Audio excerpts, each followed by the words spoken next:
శ్రీ జగన్నాథ రథయాత్ర మహోత్సవం. పూరీ క్షేత్రాన్ని పురుషోత్తమ క్షేత్రమని, శ్రీ క్షేత్రమని, శంకు క్షేత్రమని, నీలాచలామని, నీలాద్రి అని, జగన్నాథపురి అనే పేర్లతో పిలుస్తారు. శ్రీకృష్ణుడు జగన్నాథుడిగా పూజలందుకుంటున్నాడు. భగవంతుడు భక్తుల మధ్యకు వచ్చి అత్యంత వైభవంగా జరుపుకునే మహోత్సవం జగన్నాథుని రథయాత్ర. ఏడాదంతా గర్భాలయంలో ఉండే జగన్నాథుడు తన సోదరీ సోదరుల సుభద్రలతో కలిసి రథాలను అధిరోహించి సాగి ఈ యాత్రను తిలకించేందుకు దేశ విదేశాల నుంచి లక్షలాదిగా భక్తులు తరలి వస్తారు.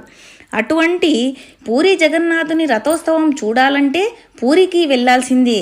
కానీ ఇప్పుడు ఆ జగన్నాథుని రథోత్సవం చూసే అదృష్టం మన పాలమూరు పట్టణ ప్రజలకు కూడా లభించనుంది.